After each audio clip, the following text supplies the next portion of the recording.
将紫薯呢洗净去皮，切好你的紫薯400克，切成薄片。今天我们用紫薯呢做一道非常好吃的糕点。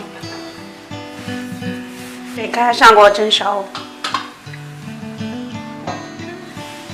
趁这个时间，碗中倒入125克的低筋面粉，50克的玉米淀粉，糖粉35克，黄油50克，再打入1个鸡蛋，搅散搅匀，再搅成面稀状。搅成稀状后，揉成光滑的面团。如果觉得太干的话，中间可以加点温开水和面。卤制这样就可以了。再用保鲜膜包裹住，静置20分钟。紫薯蒸熟，倒入碗中。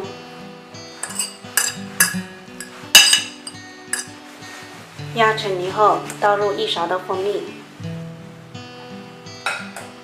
将紫薯泥呢分成6等份，每份50克。起1紫薯团，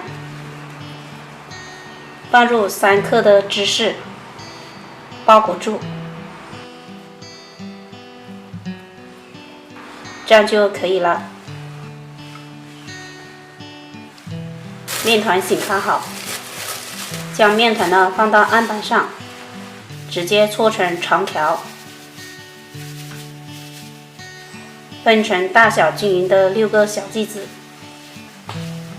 起1个小剂子，用擀面杖擀薄，将紫薯团放进来，用手的虎口收口，再搓圆，尽量揉得光滑一点，然后用擀面杖整理一下形状，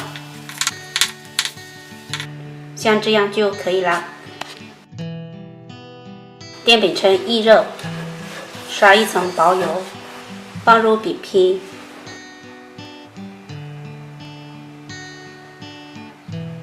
每烙1分钟翻1个面，直至烙至表面金黄即可。这样就可以了。紫薯版的鲜豆糕就做好了，皮薄馅大，咬一口呢还有淡淡的芝士味、奶香味，里面还带有拉丝哦，非常不错。喜欢的朋友可以在家试一下。